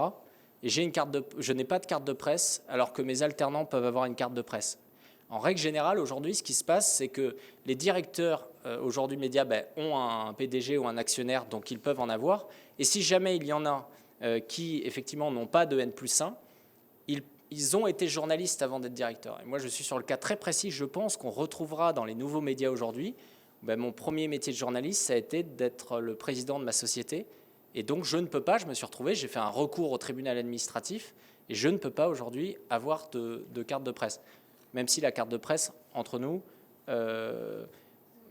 permet finalement peu de choses en plus, parce que de toute façon, lorsque vous rémunérez quelqu'un dans une entreprise média, vous le rémunérez via la convention collective des journalistes qui donne un certain nombre de choses, dont le secret des sources. La seule différence, c'est que n'ayant pas de carte de presse, il y a certains endroits où je ne peux pas aller, et où évidemment ça vous met en danger, parce que les gens peuvent avoir tendance à dire « Ah, il n'a pas de carte de presse, donc il faut s'en prendre à lui ». Mais il y a aujourd'hui la moitié des journalistes en France qui n'ont pas de carte de presse. Merci. Merci, monsieur le directeur. Alors moi, je vais vous demander de répondre à mes questions de façon assez synthétique pour pas qu'on oublie. Vous voyez, je préfère, parce que sans ça, si vous parlez trop, après on oublie ce qu'on a demandé. Et donc, comme je vais être assez précise, je voudrais que vous soyez aussi précis dans vos questions, dans vos réponses. Frontière a-t-il fait l'objet de mesures de modération concernant ses contenus en ligne ? Suppression, suspension de compte. Combien de contenus ont été concernés au cours des 3 dernières années ? Par qui ces mesures ont-elles été prises et pour quel motif ? Voici ma première question. Alors, nous avons eu un compte Instagram qui a été suspendu pendant près d'1 mois et ensuite qui a été rétabli. Ensuite, sur YouTube, nous avions eu déjà ce qu'on appelle des strikes, qui avaient été mis sur des différents entretiens. Sur Twitter, nous n'avons pas d'éléments, et l'ensemble, je crois que je les ai fournis. J'ai fourni des exemples de publications qui ont pu être, on va dire, ban par les plateformes. En règle générale, ce sont les vidéos violentes. Donc, lorsqu'on va parler d'une agression, la problématique, et je crois que les journalistes de Street Press en parlaient hier également, c'est que même si on floute, on peut tout à fait avoir un strike, mais on n'en a jamais eu pour des raisons éditoriales, idéologiques. Merci. Vous avez eu des interactions avec l'ARCOM sur la base de ces signalements ? Est-ce qu'il y a eu des liens avec l'ARCOM ou pas du tout ? À ma connaissance, non. D'accord. Combien de procédures judiciaires ont été engagées à votre encontre ? À l'encontre de Frontière, bien sûr, de son directeur de la publication ou de la société Artefact dont on vient de parler au cours des 3 dernières années, en lien ou avec l'activité de votre média ou de la société, et surtout, quels en étaient les motifs ? Alors, on a eu à peu près plus d'une vingtaine aujourd'hui, je ne veux pas me tromper sur le chiffre, plus d'une vingtaine de procédures judiciaires qui ont été intentées contre nous. On en a déjà gagné 3, donc c'est un élément important. Vous en avez perdu ? La seule condamnation que nous avons eue en première instance, mais nous avons fait appel, c'est dans le cadre d'un grand entretien de Margaret Stern, où en tant que directeur de la publication, j'ai été condamné pour injure à caractère racial. On s'attend à gagner en appel parce que ce qui avait de sidérant, c'est que le principe de nos grands entretiens, c'est de donner la parole. Et il y avait une femme qui venait de la gauche, qui était fémène, qui est venue sur notre fauteuil. Et normalement, on n'a pas, en tant que directeur de la publication, être impliqué par ce genre de règles. Et donc, à ce moment-là, c'était un procès qui était intenté notamment par SOS Racisme. Et donc, nous avons plutôt de bonnes chances en appel de gagner. Donc, il n'y a eu finalement qu'une condamnation ? Qui n'est pas définitive. Qui n'est pas définitive. Et sur 3 les 20, victoires définitives. Sur les 20 que vous avez aujourd'hui. Exactement. Et d'accord, l'ensemble, en donc procédure. pour les motifs, aujourd'hui, nous avons quelques plaintes de ci, de là sur des sujets divers. Nous avons surtout une véritable offensive de la part des avocats en droit des étrangers. Donc nous avons réalisé ce magazine en janvier dernier. Globalement, dans ce magazine, nous avons parlé de comment il y a aujourd'hui tout un système où on peut avoir des avocats qui, avec des associations comme Utopia 56, vont revendiquer de faire de l'idéologie, vont, grâce à une décision du Conseil constitutionnel d'il y a 2 ans, profiter de l'aide juridictionnelle lorsqu'ils vont défendre des clandestins. Et nous avons montré comment, aujourd'hui, il y avait finalement une automatisation, une industrialisation de la défense des clandestins, en réalisant un top 50 des avocats en droit des étrangers. Pour vous donner un exemple, le premier avocat en droit des étrangers avait réalisé près de 90 recours en l'espace de 2 mois. 90 recours, c'est-à-dire que ça, c'était véritablement de l'industrialisation. On s'est contenté de faire une enquête, on n'est pas poursuivi pour diffamation, on est poursuivi pour mise en danger de la vie d'autrui, parce que ces avocats qui communiquaient pourtant de façon très publique sur leur LinkedIn ou dans les associations pro-migrants pour gagner de la clientèle, ne voulaient visiblement pas qu'un média comme nous, parce qu'on critiquait cela, parce qu'on se contentait d'exposer une approche critique à travers des faits étayés, finalement en parle. Donc c'est ce qui fait que nous avons eu une procédure immense à Marseille. À Marseille, on a eu près d'une dizaine d'avocats contre nous. À cela s'est greffé l'ensemble des syndicats d'avocats de France, le Conseil national des barreaux, dont les cotisations des avocats, etc., le syndicat des avocats de France, la Ligue des droits de l'homme, toute une série de syndicats qui se rajoutent. Et lorsque mon avocat s'est rendu à Marseille, il y avait près d'une centaine d'avocats dans la salle. Il y avait également le responsable des Antifa de Marseille qui était à ce moment-là. Et nous avons gagné tout seul avec notre avocat, nos petits moyens. Nous avons également gagné à Saint-Brieuc, c'est important. On était face également au barreau de Rennes. Donc on a gagné toute une série comme cela. Et demain, donc, ça sera à Bobigny, où j'ai eu cette fois-ci, de façon étonnante, l'obligation de me rendre au tribunal, alors qu'habituellement, je peux être représenté par mon avocat, mais là, ils ont demandé que je sois présent. Merci. On a parlé des cartes de presse tout à l'heure. Pourquoi est-ce que vous avez demandé la qualification d'IPG à la CPPAP ? Parce que, honnêtement, nous avons demandé les qualifications qui pouvaient être requises pour nous, et nous l'avons fait. Honnêtement, nous ne pensions pas aux subventions. Moi, j'ai découvert cet élément des subventions en suivant cette commission d'enquête. Donc, c'est-à-dire que je me suis dit qu'il y avait un véritable... il y avait des gains. Moi, je n'avais jamais pensé, je ne me suis pas dit je vais créer une entreprise en me demandant comment avoir des subventions. On a du mal à vous croire, mais bon, c'est pas grave, en tout cas moi. Je pense l'avoir montré. Nous n'avons pas déposé de demande de subvention depuis le début. Moi, j'ai trouvé, je ne veux pas le critiquer, mais une sorte de désinvolture de voir Denis Robert dire 300 000 balles comme ça qui tombent, c'est pas si important que cela. 300 000 euros, c'est quelque chose de très important. Je pense que quand on est un média comme le nôtre, de base, de toute façon, on n'a pas le réflexe de se dire on va demander des subventions. Parce qu'encore une fois, je veux faire une entreprise qui soit pérenne, une entreprise qui soit également valorisée. C'est quelque chose qui est important. Ce n'est pas une association. Et l'autre élément, c'est que, en règle générale, les subventions pour des médias comme le nôtre ne sont pas forcément données, donc je n'allais pas perdre du temps là-dessus, mais nous avons quand même demandé le statut d'IPG. D'accord. Donc on vérifiera, mais vous ne demanderez pas d'aide. Oui, vous. Je n'ai pas dit qu'on ne demanderait pas, parce que quand j'ai vu tout ce qu'il y avait, etc., c'est-à-dire qu'à un moment, je pense que ça serait intéressant de demander, je pense, le CNC, c'est-à-dire que récemment, il y a eu des polémiques sur le CNC, et donc, au sein de l'équipe, on s'est interrogé pour se dire, si finalement le CNC veut prouver qu'ils sont en capacité de donner à tout le monde dans les règles du pluralisme, ça sera intéressant de notre part de déposer un dossier pour demander. C'était un petit peu plus compliqué, mais on ne va pas revenir sur ce sujet. Mais je pense que, en tout cas, sur la question du CNC, c'était un petit peu plus compliqué que ce que vous dites. Est-ce que vous bénéficiez du taux de TVA réduit à 2,1% et de la défiscalisation des 2/3 pour les dons, puisque vous avez parlé des dons à votre média ? Tout à fait. D'accord. Il y a quand même un intérêt alors à être IPG. Oui, pour la TVA réduite, bien entendu, bien sûr. Cher Président, c'était la réflexion pour aboutir effectivement. Mais on sait bien que monsieur n'est pas quand même... Il y a même une troisième aide qui est la plus importante et la plus en danger aujourd'hui, c'est les aides aux frais postaux. Ça, c'est un véritable sujet. Et c'est un sujet pourquoi ? Parce qu'on l'a vu aujourd'hui, les gens ne lisent les jeunes que 18 minutes par jour. Nous, on se fait une fierté de remettre les jeunes à lire des magazines de 160 pages d'enquêtes qui sont denses.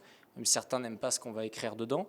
Et donc, évidemment, si on se retrouve à devoir payer 5 € ou 6 € en frais postaux pour envoyer un magazine comme cela, eh bien, qui finalement est assez lourd et qui est qualitatif, on va se contenter de faire des magazines de 10 pages parce que ce n'est pas tenable.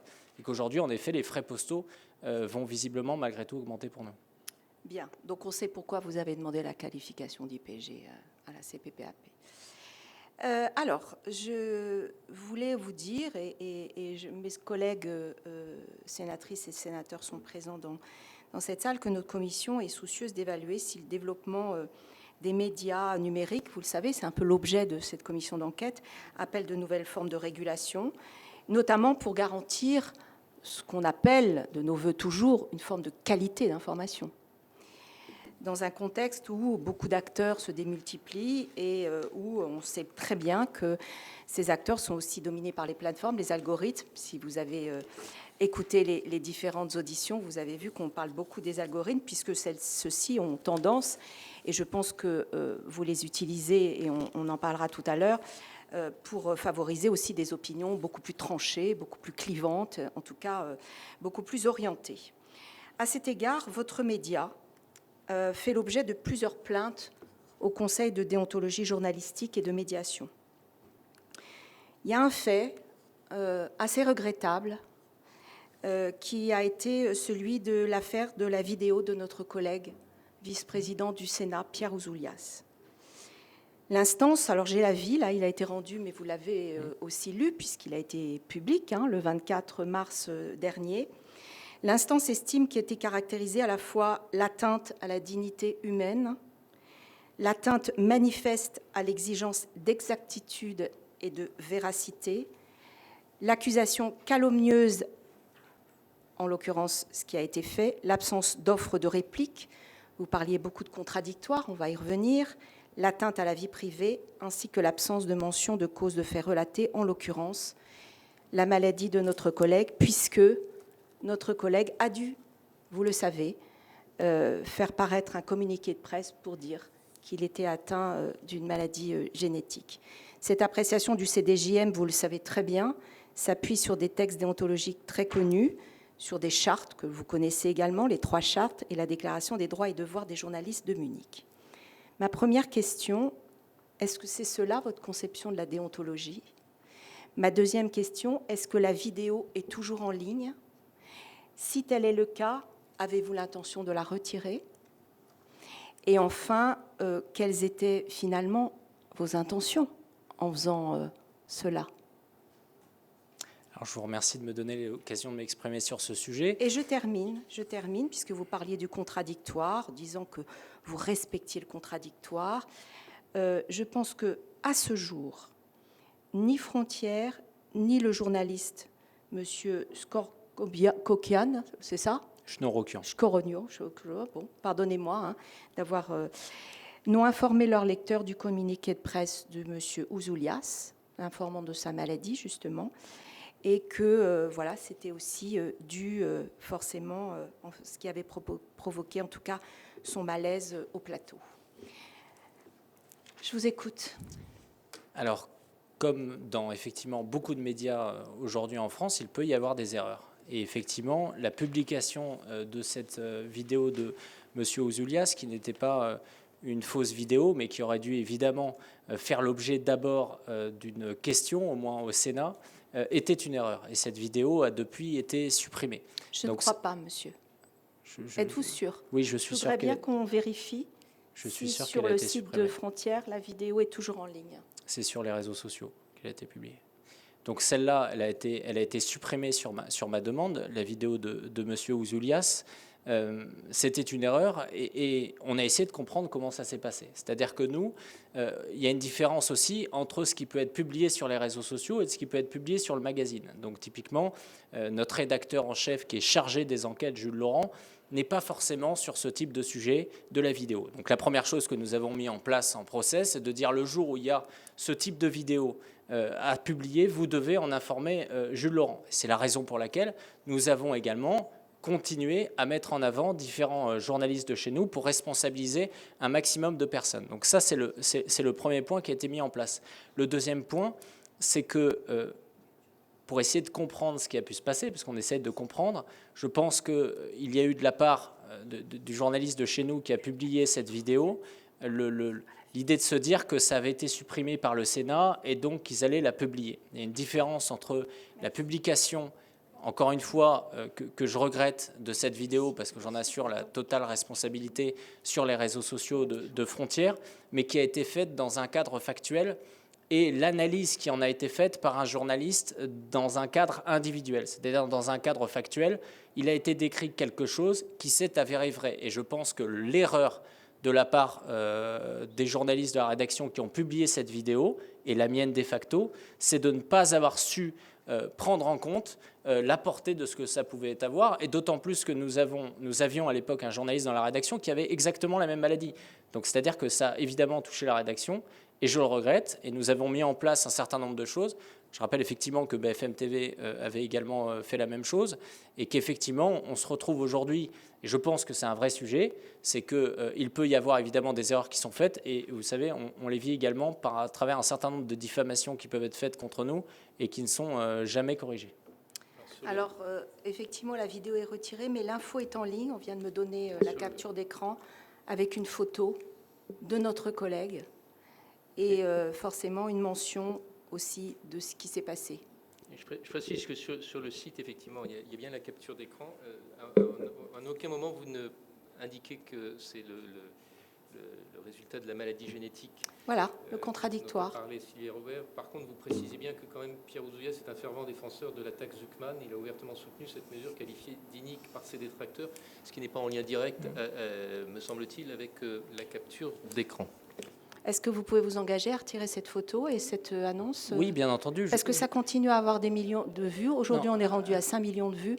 Est-ce que vous trouvez que déontologiquement, je vous pose la question parce que vous avez fait un grand exposé magnifique sur les règles de déontologie du journalisme, du contradictoire et de la vérification des sources avec vos reportages. Est-ce que vous trouvez qu'aujourd'hui, vous êtes cohérent en laissant ça, en ayant fait ça, en n'ayant pas adressé une quelconque excuse ni fait amende honorable à notre collègue vice-président, et pour continuer à faire apparaître ça sur le site de Frontières? Alors, pour vous répondre très précisément, parce que je vous ai dit que j'avais demandé à ce que cette vidéo soit supprimée. Notre site Internet, c'est un des sites Internet les moins lus aujourd'hui de France. Nous n'investissons pas dans notre site Internet. Donc je suis navré qu'en effet, ça n'ait pas été enlevé, mais ça ne fait pas de vue. Je pense que c'est ce qui intéresse votre commission aujourd'hui. C'est un aspect important de comprendre là où effectivement il y a de l'impact. C'est-à-dire que la majorité des vues ont été faites sur Instagram, sur Twitter, sur Facebook, sur YouTube. C'était l'élément le plus important. À une époque, les élus de la République pouvaient vouloir regarder que les sites Internet et ne regardaient pas les réseaux sociaux. Aujourd'hui, c'était sur les réseaux sociaux que c'était le plus important de pouvoir, les supprimer. Donc ça nous l'avons évidemment fait et ça a été corrigé. De l'autre côté, je vous avoue qu'à titre personnel, j'avais plus de problématiques d'échanger avec M. Ouzoulias quand ensuite il est allé sur France Info et qu'il a dit « ces gens-là demain seront dans les miradors à surveiller les camps dans lesquels ils me mettront ». C'est-à-dire que je peux reconnaître une erreur sans espèce de problème, et je l'ai fait depuis le début. C'est pas une erreur, monsieur, c'est une faute. Dans le même temps, je ne vais pas forcément... C'est pas une erreur. Je ne vais pas me laisser... Ce n'est pas une erreur. Dans ce cas-là, C'est une faute. On va laisser répondre monsieur Tenier. Je pense qu'il y a un problème, c'est ma conviction, il y a un problème et il y a un danger aujourd'hui dans ce pays, c'est qu'on va qualifier très facilement des journalistes de nazis. Et c'est ce qui a été fait après sur France Info TV. Et que chacun peut reconnaître ses erreurs, mais ce n'est pas parce que quelqu'un reconnaît une erreur et commet une erreur que de l'autre côté, on peut en faire.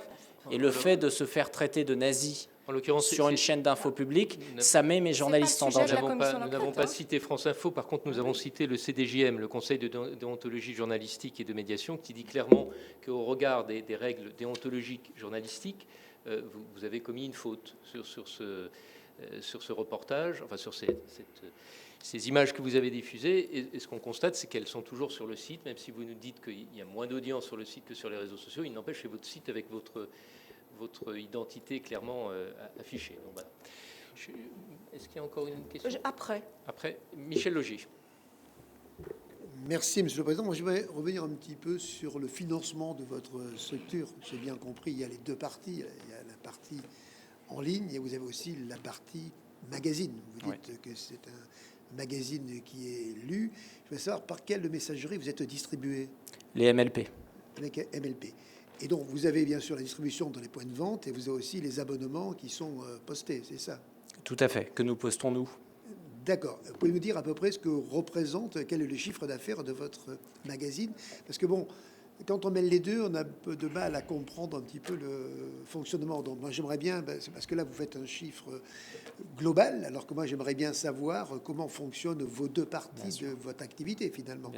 La presse écrite et ensuite la presse en ligne, on va dire, la presse en ligne ou l'information en ligne. Voilà. Et après, là-dedans, que vous me décliniez un petit peu toute la part que vous avez entre les revenus publicitaires, les dons, parce que ce sont deux choses différentes, et puis bon, c'est pas forcément pérenne tout ça, hein. Chaque fois, il faut retrouver de nouveaux endosseurs ou de nouveaux donateurs, savoir aussi combien vous rapporte la production de magazines que ensuite vous vendez sur d'autres chaînes de la TNT, et puis aussi savoir comment vous comptez évoluer là-dedans dans ce domaine-là. Alors, nous réalisons un peu plus d'1 million d'euros de chiffre d'affaires pour les ventes en kiosque, donc qui sont assez importantes. Donc là, c'est uniquement du magazine. Ensuite, nous avons effectivement 1,3 million d'euros qui sont dépendants des abonnements. Sur ces abonnements, 2 tiers sont des abonnements au magazine et 1 tiers des abonnements au numérique ou aux formules complètes. Ceci étant dit que l'abonnement numérique, les gens s'y abonnent pour avoir notamment accès à des documentaires vidéo, parce que nous avons une plateforme streaming, mais également aux magazines en ligne, puisque nous publions finalement assez peu d'articles, comme je l'ai dit, sur le site pour être lus par un grand nombre. Donc ça, c'est la répartition. C'est ce qui fait que notre modèle, il est véritablement basé autour du magazine, qui est l'enquête. Et tous les réseaux sociaux aujourd'hui, c'est un modèle qui est gratuit, finalement. C'est un modèle qui coûte de l'argent et qui permet d'amener du public, qui permet également de faire œuvre d'information du grand public, parce qu'il y a un certain nombre de choses, de sujets qui n'ont pas à être uniquement réservés à des abonnés qui ont les moyens de payer un abonnement. Quant à la publicité qui a été mise en avant sur le chiffre d'affaires, c'est essentiellement de la publicité YouTube et de la publicité de Facebook, que nous avons uniquement commencé il y a 1 an. Mais nous n'avons pas de publicité importante de la part des différentes entreprises, etc., tout simplement parce que sinon elles vont par exemple avoir, et nous avons subi une campagne de cyberharcèlement de la part des Sleeping Giants au mois de novembre dernier, qui ont fait retirer notamment comme annonceur l'enseigne Leroy Merlin. Et donc c'est aujourd'hui une incapacité pour nous de nous financer à travers ce type de choses. En revanche, nous n'avons pas également accès à un certain nombre de publicités que peuvent faire par exemple les médias comme La Tribune ou de très nombreux médias locaux. On l'a découvert d'ailleurs avec Jérôme Bailey et ses différents médias dans le Sud. On a vu que Carcassonne a arrêté certaines collaborations. C'est-à-dire qu'aujourd'hui, on va expliquer par exemple que notre média sera un média politique, mais les liens d'énormément de grands médias aujourd'hui, je pense à nouveau comme La Tribune, dont la majorité du chiffre d'affaires, une grande partie importante, ce sont les événements. Par exemple, ils ont fait un événement avec la région Hauts-de-France, avec Xavier Bertrand. Nous n'avons évidemment pas la possibilité de faire ce genre de choses. Il y a énormément également de publicités qui sont mises dans les journaux de M. Bailey en Occitanie. Nous n'avons évidemment pas ce genre de choses. Donc c'est une immense problématique de notre part quand même, d'essayer de faire une presse qui soit qualitative, d'éviter évidemment des erreurs sur lesquelles on ne manquera pas de nous faire preuve de réprobation à ce sujet-là, sachant que nous n'avons pas tous ces différents dispositifs. Je ne vois pas d'ailleurs pourquoi nous ne les aurions pas, parce que tout simplement, nous avons aussi une ligne pro-entreprise. Donc en fait, beaucoup de chefs d'entreprise, que je peux rencontrer également dans le cadre de mon travail, aimeraient beaucoup mettre des publicités dans le magazine. Mais ils ont trop peur des vagues de cyberharcèlement de la part de l'extrême gauche, parce que c'est devenu une méthode de la part de l'extrême gauche. Et ça, il faut le comprendre. C'est-à-dire que nous, on vit en permanence avec ce genre d'éléments. On veut faire un événement, eh bien, les salles vont être annulées. Et donc, ce sont des bâtons dans les roues qui sont mis en permanence. Est-ce que vous pouvez nous expliquer alors pourquoi justement tout le monde vous regarde de cette façon-là? Qu'est-ce qu'aujourd'hui vous a mis dans cette position? Je pense parce qu'on montre ce que les autres ne veulent pas qu'on montre. Enfin, vous savez, tout le monde nous dit ça. Hein. tous ceux qu'on a interviewés, tout le monde nous dit ça.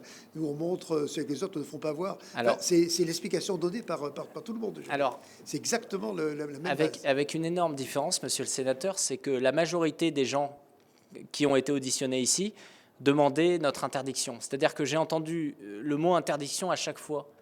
C'était quand même étonnant, c'est-à-dire de la part de gens qui se disent journalistes et qui sont journalistes, d'avoir comme première règle de dire donnez-nous de l'argent parce qu'en face, il y a les médias Bolloré. C'est devenu presque un business model. Hein. L'ensemble de leurs vidéos sur YouTube, c'est ça en permanence. Et de dire il faut les interdire. C'est surprenant. Donc, c'est-à-dire que ça montre bien, pour le coup, qu'ils ne veulent pas qu'on montre ces éléments-là. Moi, je veux vous dire, nous, la majeure partie de nos reportages, c'est d'aller interroger des gens qui vont aux manifestations de la France insoumise. On interviewe très peu des gens de droite. Donc, quel est le problème ? Parce qu'ils peuvent s'exprimer à notre micro. Quel est ce problème-là? Et donc, c'est ça que je veux mettre en avant. Et nous, on s'est rendu sur les routes migratoires. On a montré comment, finalement, moi, j'étais le premier journaliste français à Lampedusa durant la crise de septembre 2023. Dans l'ensemble des médias français, les gens disaient, oui, mais ce sont des réfugiés politiques. Et j'ai tendu le micro à tous ces migrants qui me disaient, ces clandestins, qui me disaient, mais écoutez, nous, on vient pour des raisons économiques. On est au courant que l'hôpital est gratuit en France. Ces vidéos, elles existent. Elles ne sont pas fausses. Et nous n'avons pas eu le conseil de déontologie journalistique qui nous a repris dessus. Ils auraient pu le faire en disant qu'on aurait peut-être dû contextualiser, mais une vidéo est une vidéo. Et donc, c'est ce genre de choses, évidemment, qui les dérange. Et à ce moment-là, évidemment, le récit, il change. Mais ce n'est pas de notre faute. C'est-à-dire qu'on a imposer le vrai récit, qui était que ces différents migrants aujourd'hui ne venaient pas de pays en guerre, ils venaient pour des raisons économiques. Et c'est l'élément qui les dérange, parce que ce que je veux dire, c'est qu'il y a une presse, on peut dire, d'opinion à droite, etc. Mais de partir sur un média qui se revendique de faire de l'enquête et du reportage, c'est inédit ces dernières années, c'est une réalité. Et on s'est inspiré de médias de gauche, qui étaient évidemment des modèles en termes de fonctionnement. Et c'est un des éléments qui fait qu'aujourd'hui, on est une des cibles principales de ce genre de choses. C'est-à-dire qu'on va évidemment nous reprocher une ou deux choses, mais vous voyez, nous n'avons pas commis l'erreur concernant Rima Hassan et différents éléments qui pourtant ont été mis en avant par TF1. Il y a toute une série de fake news qui sont portées par des grands médias, et je ne les blâme pas, parce que parfois vous pouvez vous faire polluer par des sources. C'est ça que je suis en train de dire. Je suis en train de dire qu'on essaye de faire preuve de vigilance à chaque fois qu'on va faire nos éléments, et ça repose d'abord sur les reportages et les vidéos qu'on montre. Alors justement, là-dessus, je voulais vous interroger. Encore une fois, on est dans le respect des lignes éditoriales, donc ce n'est pas ça notre sujet, vous l'avez compris à travers le propos liminaire que je dis. En revanche, ce qui nous intéresse dans cette notion de zone grise de l'information, c'est le fait que des acteurs, quels qu'ils soient, pas vous spécifiquement, mais quels qu'ils soient, qui se revendiquent d'être des médias, répondent aussi à des critères déontologiques qui sont ceux de cette profession. Et donc, je voulais savoir plus spécifiquement par rapport à ça, est-ce que vous avez des procédures internes de vérification contradictoire, de droit de réponse ou de correction des erreurs, puisque vous venez de le dire à l'instant, tout le monde est susceptible de faire une erreur un jour, c'est propre de l'activité humaine. Oui, tout passe par le rédacteur en chef, Jules Laurent, qui n'a jamais diffusé la moindre fake news et en qui j'ai une totale confiance, qui travaille avec des services, qui est vraiment un spécialiste police-justice, qui sait traiter de tous les sujets, qui sait prendre des sujets difficiles. Je vous dis, sur Saint-Denis, là, il va parler de certains liens avec la mafia à Saint-Denis. Ce sont des sujets qui sont compliqués, donc lui s'en occupe. Et ce qu'on a mis en place ces dernières semaines, c'est le fait de relier le pôle vidéo au pôle enquête. Et ça, c'est un élément important. Donc aujourd'hui, tout passe par lui. Par exemple, à titre personnel, je ne valide plus rien. Je valide la prise de risque. C'est-à-dire, vous pouvez avoir une information vraie, mais risquer une procédure bâillon en face. Dans ce genre de cas, parce que ça peut coûter beaucoup d'argent aux médias, on a plus de 150 000 € de frais judiciaires, eh bien, on requiert ma validation. Mais sinon, c'est mon rédacteur en chef qui va valider ce type d'éléments. Et des procédures de droit de réponse ou de correction d'erreurs? Oui, c'est-à-dire qu'à chaque fois qu'il y a une demande de droit de réponse, on la met en place. Et je voudrais mettre en avant un élément. Parce que je comprends parfois, en tout cas j'entends certains procès qui peuvent nous être faits. Moi, je vais vous parler d'un cas très pratique, sur lequel, par exemple, le journaliste, et je le comprends, de Street Press hier n'a pas été interrogé, et un cas qui me concerne très personnellement. L'année dernière, une plainte a été déposée contre moi pour agression sexuelle et harcèlement moral. Je l'ai appris dans la presse. Une certaine presse l'a relayé. C'est-à-dire que des articles de l'UMA qui mettent agression sexuelle, plainte contre Éric Techner. Donc, On pourrait dire ils font leur travail de relayer, même si la personne qui a fait cette révélation a eu un procès il y a quelques semaines et on aura les résultats d'ici plusieurs semaines parce que l'article était fallacieux dans sa présentation. Et donc, dans ce genre de cas, moi, pendant un an, qu'est-ce que j'ai vécu? J'ai vécu des députés LFI qui me traitaient de violeur. J'ai vécu des tags en face de mes bureaux. J'ai vécu des agressions physiques parce qu'aujourd'hui, quelqu'un qui fait preuve de VSS, comme on dit, de violence sexuelle, l'extrême gauche va les frapper. Il y a un mois, cette plainte a été classée sans suite. Aucun article ne l'a relevé. Aucun. Donc si vous allez sur ma page Wikipédia, dans les 3 premières lignes, il y a le fait qu'il y a ce type de plainte contre moi. Et pourtant, il n'y a rien parce que Street Press, qui a fait des visuels, on va parler de différentes choses que nous on a pu faire, 10 ans plainte pour agression sexuelle, ce qui a vraiment mis mon honneur complètement par terre, n'a pas fait de correctif. Aucun, l'UMA, personne. On entend ce que vous dites sur Street Press, mais on voudrait savoir ce que vous nous dites sur Frontières. Bien sûr, mais nous, on le fait. Par exemple, puisqu'on tout à l'heure on parlait d'un cas précis, je ne vais pas revenir dessus, on va passer l'audition là-dessus, mais est-ce que le sénateur Ouzoulias serait en droit de demander un droit de réponse sur votre... Mais bien sûr, bien sûr dès qu'il y a un... Je veux dire, on a plus une problématique que l'extrême gauche ne veut pas nous parler que... On est ravis si un député LFI veut nous répondre. Non, mais là, il ne s'agit pas d'un député, il s'agit d'un vice-président du Sénat. Non, mais c'est-à-dire que dès que quelqu'un demande un droit de réponse, on l'octroie, il n'y a absolument aucun problème. Toujours dans cette réflexion sur les règles déontologiques, vous savez qu'il y a beaucoup de discussions actuellement, notamment certaines sont nées des états généraux de l'information sur le renforcement des instruments internes et externes de déontologie journalistique, encore une fois sur tous les médias, pas sur un média particulier. Quelle est votre réflexion à vous au niveau de Frontières? Je crois que vous n'avez pas de comité d'éthique ou de comité de déontologie. Est-ce que c'est le cas d'ailleurs? Vous n'en avez pas? Non, parce que je n'ai pas la maladie des comités. Je sais que c'est ce pays d'avoir la maladie des comités, mais je n'ai pas la structure pour créer un comité aujourd'hui. Et je ne vais pas faire une demande de subvention pour mettre en place un comité. On a une petite structure de 20 personnes. C'est des fonctions qui sont bénévoles. Hein. Oui, mais ils n'ont pas le temps de... C'est-à-dire, l'enjeu des journalistes, c'est d'aller faire des enquêtes. Ils arrivent très bien à parler entre eux. Il n'y a pas besoin de médiateurs entre eux. C'est un fonctionnement extrêmement libre, extrêmement simple. Et je pense que ça fonctionne très bien comme cela. Et qu'il n'y en a pas besoin parce que l'actionnaire majoritaire qui aujourd'hui peut décider de tout parce qu'il a les mains libres, c'est le directeur de la rédaction et ils ont accès parce qu'on est dans les mêmes bureaux. Puis les avis du CGIM, vous devriez peut-être y penser, non? Alors, le CDGIM, ces 3 dernières remontrances, c'était contre monsieur Nicolas Pouvremonti, sur CNews, Nicolas Pouvremonti qui fait un travail statistique sur l'immigration qui est absolument formidable. C'était contre une autre séquence de CNews et c'était contre nous. Pardonnez-moi de penser que cet organisme n'a aucune espèce de légitimité. Et je n'ai pas eu besoin d'ailleurs sur M. Ouzoulias de l'avis de... D'ailleurs, je n'étais même pas au courant de cet avis. C'est-à-dire que, pardonnez-moi, c'est un organisme de gens qui n'ont que pour objectif d'interdire des médias. Moi, ça me semble lunaire en fait. Donc j'y prête assez peu d'intention. Oui, c'est quand même, il y a quand même une réflexion plus large qui est revendiquée de manière très large dans l'opinion, qu'il y ait des règles déontologiques qui s'appliquent à tout métier et qui s'appliquent aussi aux journalistes, et que les médias qui se revendiquent comme tels, de médias, appliquent des règles déontologiques. Mais c'est pas, ce que je veux dire, c'est que c'est pas parce qu'ils s'appellent comité déontologique qu'ils font preuve de déontologie. Sinon, je les entendrai sur le cas de Street Press dont je vous ai parlé, et j'ai toute une autre série de cas sur lesquels on ne les entend pas. C'est ça que je suis en train tout simplement d'expliquer, parce que évidemment que la déontologie pour nous, elle est importante.